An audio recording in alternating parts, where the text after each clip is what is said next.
The rain hammered against the pavement, creating shimmering puddles that mirrored the faint glow of the streetlights. The city felt colder at night, especially in the torrential rain, where the warmth of the day had long vanished into a damp, bone-chilling void. Ethan pedaled his battered bicycle through the empty streets, his hoodie drenched, clinging uncomfortably to his skin.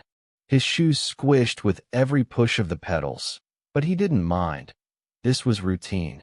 He had learned long ago that grumbling wouldn't change a thing. Tonight had been especially tough. Deliveries took longer due to the storm, and a few customers had stiffed him on tips. But at least he had survived the shift.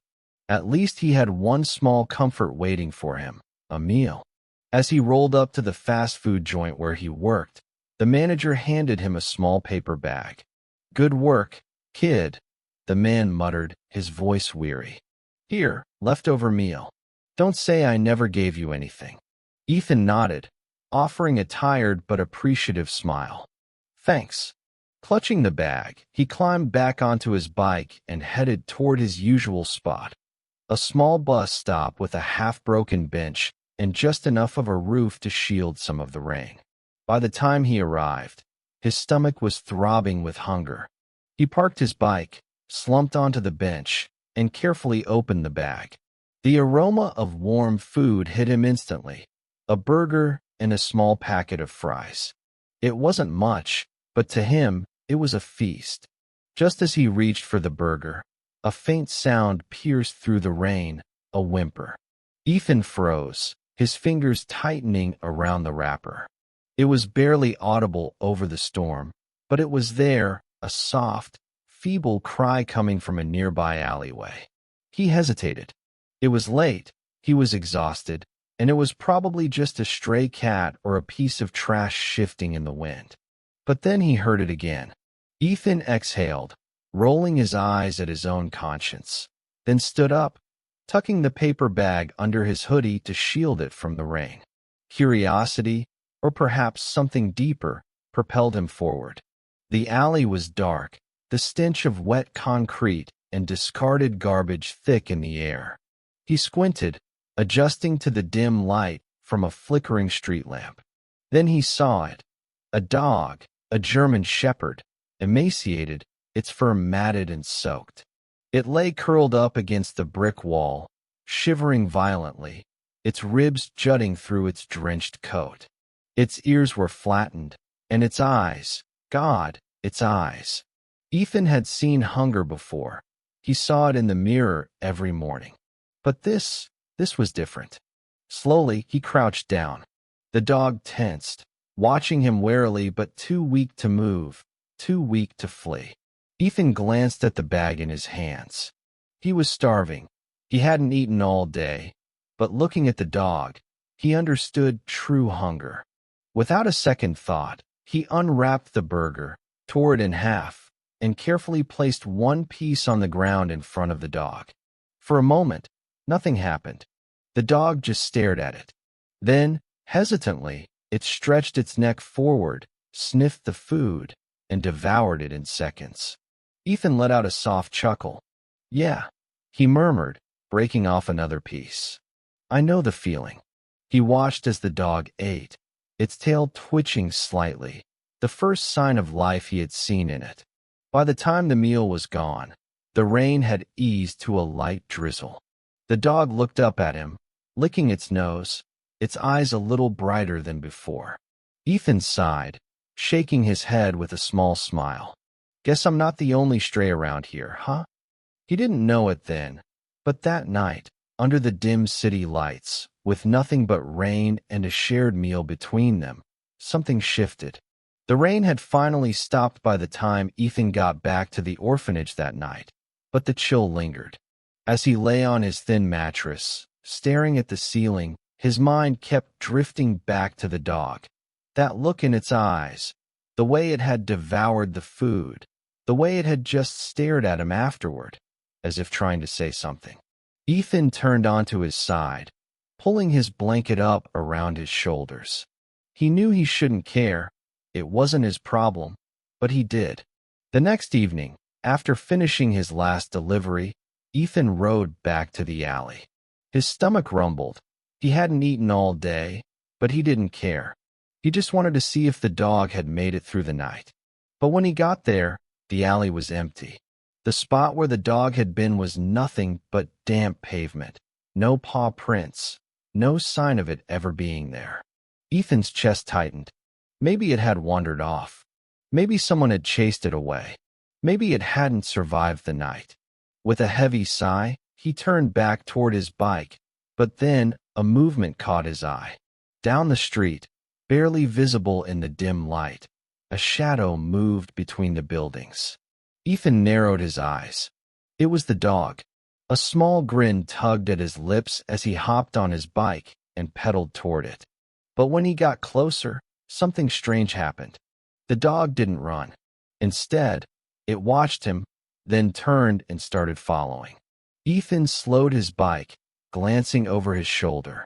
The dog was keeping its distance but staying close, its golden eyes locked onto him. "You following me, buddy?" Ethan muttered, half amused, half surprised. The dog didn't react, just kept moving like a silent shadow behind him. Ethan smirked to himself. "Guess I'll call you Dusk then." And so Dusk followed him all the way back to the fast food joint. Ethan parked his bike and glanced down at him. "Stay here, okay?" Dusk sat, tilting his head slightly. Ethan took a deep breath and walked inside. His shift that night was rough. Deliveries were slow, customers were rude, and his stomach gnawed at him with hunger. By the time he clocked out, all he wanted to do was grab something cheap to eat and crash at the orphanage. But as soon as he stepped outside, Dusk was still there, sitting patiently in the shadows, watching, waiting. Something inside Ethan softened. He couldn't explain it, but for the first time in a long time, he didn't feel so alone. He reached into his pocket, counting the small amount of change he had. It wasn't much. Instead of buying himself dinner, he went back inside and bought a small portion of grilled chicken. When he returned, he knelt down and placed the food in front of Dusk. "Here. It's not much, but it's better than nothing." Dusk sniffed at it, then carefully took a bite, not like a starving animal this time, but like he trusted the person giving it to him. Ethan smiled to himself, but the moment didn't last long. A voice cut through the night. "Ethan." Ethan flinched and turned to see his manager storming toward him, eyes blazing. "What the hell do you think you're doing?" Ethan stood quickly. I was just... "You were just feeding a mangy stray instead of working," the man snapped. "No wonder you've been late. First, you start slacking, now you're wasting company food." "It's my money," Ethan muttered. The manager folded his arms. "I don't care. You show up late one more time, and you're done." "Got it." Ethan clenched his jaw and nodded. The man scoffed, shaking his head before walking off. Ethan let out a shaky breath and looked back at Dusk, who had flattened his ears, sensing the tension. Ethan knelt beside him again, scratching behind his ear. "Don't worry, boy. I won't leave you." Later that night, after finishing work, Ethan went back to the alley to check on Dusk one last time before heading home. But when he turned the corner, his stomach dropped. A group of teenagers stood in the alley, laughing and throwing things at Dusk. The dog was pinned against the brick wall, dodging kicks and beer bottles. Ethan's blood ran cold. "Hey," he shouted, storming forward. "Leave him alone." The group turned. One of the older boys sneered. "What's it to you?" Ethan stepped between them and Dusk, his fists clenched. "He's not bothering you. Just leave him be." One of the guys chuckled. "Look at this stray protecting a stray." Before Ethan could react, one of them shoved him hard. He stumbled back, landing on the wet pavement. Dusk let out a fierce snarl, stepping forward, his hackles raised. The teenagers hesitated. Ethan quickly got back on his feet and grabbed Dusk's collar. He didn't want to fight. He just wanted to get out of there. "Come on, boy," he murmured. Dusk hesitated, but when Ethan pulled him away, he followed. The laughter of the group echoed behind them, but Ethan ignored it. As they stepped out of the alley, Ethan glanced down at Dusk, who looked up at him with those same grateful, knowing eyes. Ethan exhaled. "You really are a Dusk, huh?" he murmured. Dusk just pressed his head against Ethan's leg, as if saying, "And I'm not leaving you either." The next morning, Ethan arrived at work 5 minutes late again. He had tried his best, pedaling as fast as he could through the crowded streets, but he had stopped just for a moment to check on Dusk before heading in. It didn't matter that he had been working harder than anyone else. It didn't matter that he was exhausted or that his shoes were soaked through from last night's rain. The moment he stepped inside, his manager was already waiting. "You're late," the man said flatly. Ethan swallowed hard. I got caught in traffic. It won't happen again, I swear." The manager sighed, rubbing his temples. "Ethan, I've given you too many chances. I need reliable workers, not kids who show up when they feel like it. I need this job," Ethan pleaded.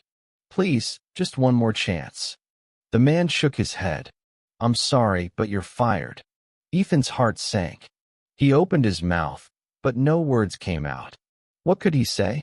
He had no parents to beg for help, no backup plan, no savings, just a dog waiting for him outside. Without another word, Ethan turned and walked out. Dusk was still there, sitting patiently by the bike rack. The moment he saw Ethan's face, his ears perked, his tail giving a hopeful wag, until he realized something was wrong. Ethan sighed, crouching down to scratch behind Dusk's ears. "Guess it's just us now, huh?" Dusk pressed his nose against Ethan's arm, as if to say, "I don't mind." But Ethan did. He rode back to the orphanage, the wheels of his bike slicing through puddles, his mind racing. What now? How was he going to eat? How was he going to keep Dusk safe? By the time he reached the orphanage gates, his stomach was twisting with anxiety. Maybe it would be okay. Maybe he could hide Dusk a little longer. He barely made it through the front door before the head caretaker spotted him. "Ethan Brooks."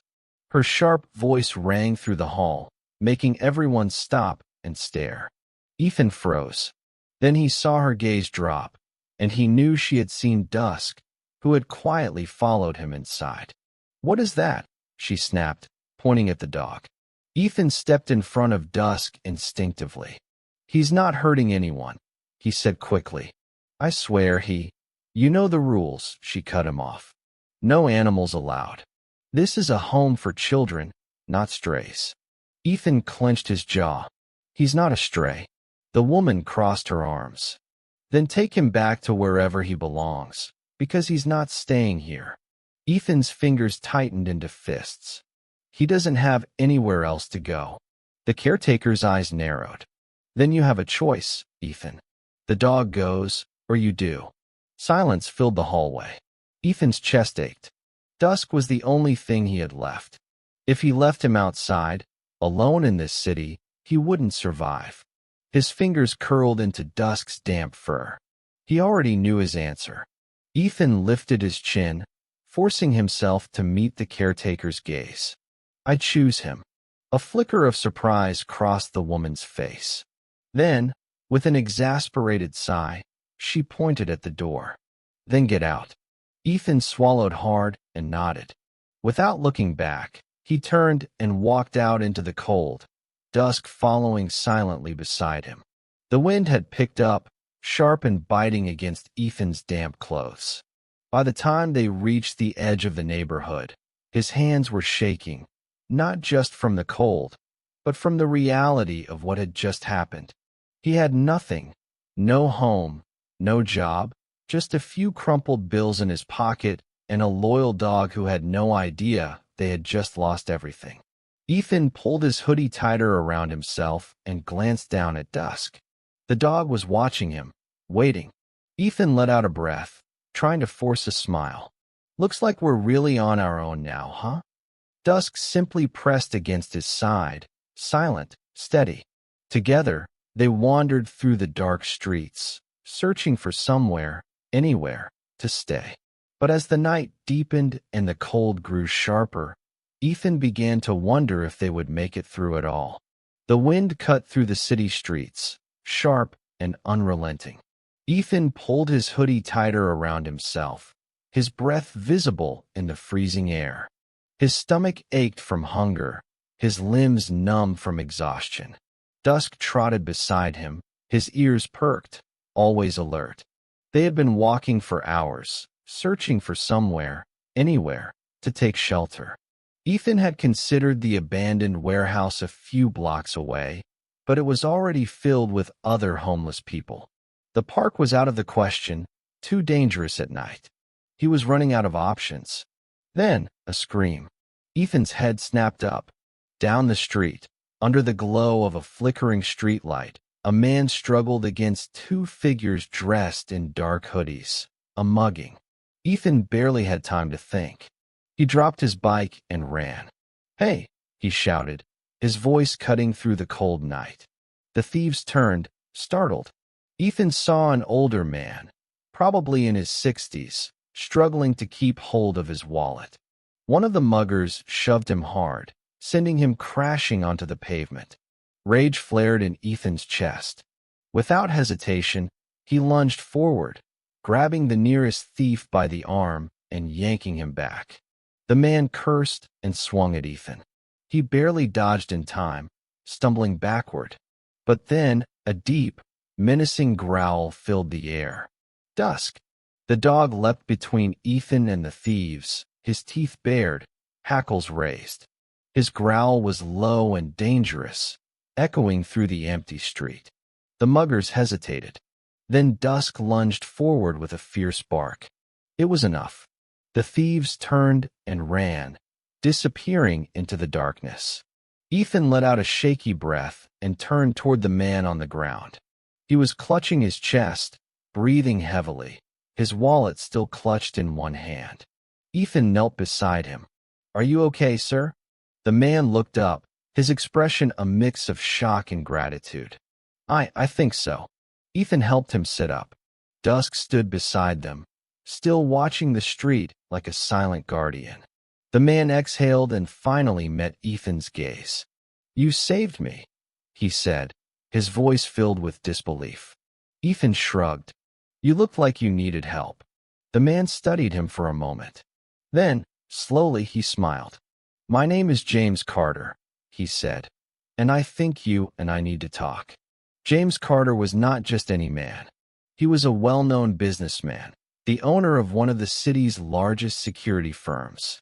But at that moment, sitting on the cold pavement, wiping the dust off his expensive coat, he wasn't a CEO, just an old man who had been saved by a boy and his dog. Ethan helped him to his feet. "You sure you're okay?" James nodded, still catching his breath. "I should be asking you that, son. That was brave, what you did." Ethan glanced at Dusk, who was still standing protectively beside him. "Wasn't just me. Dusk helped." James's eyes flickered to the dog, and then widened in shock. Ethan frowned. "What?" James took a slow step forward. "That dog, where did you find him?" Ethan hesitated. "A few nights ago. He was starving, so I gave him my food. He's been following me ever since." James knelt down, studying Dusk carefully. The dog watched him but didn't move, didn't growl, just stared, as if trying to remember. Then, in a voice barely above a whisper, James said, "Guard." Ethan blinked. "What?" Dusk stiffened. His ears twitched, his tail gave a single flick. James's breath caught. "Oh my God," he murmured. "It is you." Ethan stared in confusion. "Wait, you know him?" James exhaled sharply and stood up. "This dog, he's not just a stray. He was mine." Ethan's heart skipped a beat. "Yours?" James nodded. "His name is Guard. He was my family's protection dog. We had him since he was a puppy. 2 years ago, he went missing during a robbery at my estate. The thieves tried to take him, but he fought back. There was an accident, and we never saw him again." Ethan looked down at Dusk, Guard, who was now watching James with an expression Ethan had never seen before, recognition. James's voice grew thick. I thought he was gone. We searched for weeks. I never thought I'd see him again. Ethan swallowed hard. He knew what was coming next. James was going to take him. Of course he would. This was his dog, his family. Dusk, guard, belonged to him. James turned to Ethan, his face unreadable. Then, softly, he asked, "But he won't leave you, will he?" Ethan's throat tightened.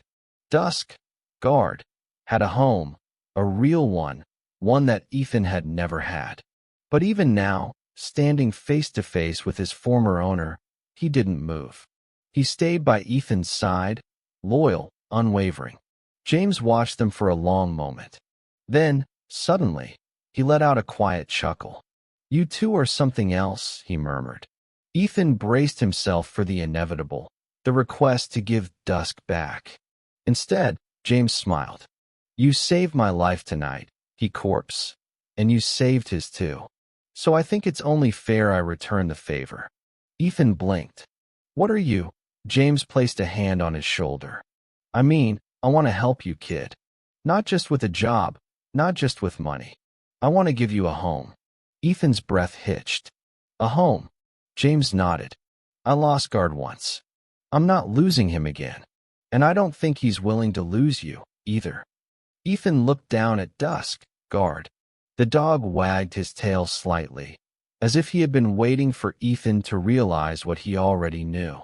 For the first time in his life, Ethan felt something unfamiliar. Hope, a future, a home. The days of cold nights and empty stomachs felt like a distant memory. Ethan still had moments where he woke up expecting to be back on the streets. But every time he opened his eyes, he was in a rail bed, under a warm roof, in a house that felt like home. James had kept his word. Ethan now had a place to belong. He had clothes that weren't worn to threads, meals that weren't just scraps, and for the first time in years, he had a future.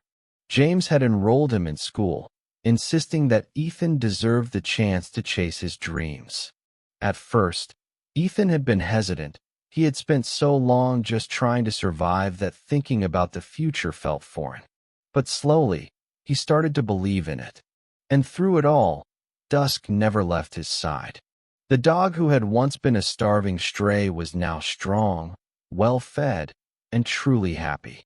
But no matter how much had changed, something stayed the same. Dusk still followed Ethan everywhere, still waited at the front door when he went to school, still curled up at his feet whenever he studied late into the night. Because in the end, Dusk hadn't just found his way back to James. He had found his way home with Ethan. One evening, as the sun dipped below the horizon, painting the sky in soft hues of orange and purple, Ethan sat on the front steps of the house, watching the first stars appear. Dusk lay beside him, his fur ruffling in the evening breeze, his ears twitching at the distant sounds of the neighborhood settling in for the night. Ethan reached into his hoodie pocket and pulled out a sandwich. It was a simple meal, just peanut butter and jelly, but it made him smile because it reminded him of where it all began. Without a word, he tore the sandwich in half and placed a piece in front of Dusk. The dog looked up at him for a moment, then took the sandwich gently, just as he had that first rainy night in the alley. Ethan chuckled softly, rubbing Dusk's head. "Guess we've come a long way, huh?" Dusk wagged his tail, pressing his head against Ethan's arm. Ethan sighed, looking up at the night sky. For the first time in his life, he wasn't wondering where he'd sleep or how he'd survive another day. For the first time, he wasn't alone. And as he sat there, with his best friend beside him and a future ahead of him, Ethan finally understood something. Kindness was never wasted. It always found its way back, sometimes in the most unexpected ways. Ethan's story is proof that even the smallest act of kindness can change a life forever. A single meal shared on a rainy night led to an unbreakable bond, a second chance, and a future filled with hope. Dusk was once just a stray, and Ethan was just a boy trying to survive. But together, They found what they had always been searching for: a home, a family, and a reason to believe in something bigger than themselves. Because kindness, no matter how small, always comes back in ways we never expect. If this story touched your heart, make sure to subscribe to Tales of Loyal Paws for more incredible tales of loyalty, love, and second chances. Don't forget to like, comment, and share this video to spread the message that compassion can change the world one paw at a time. See you in the next story.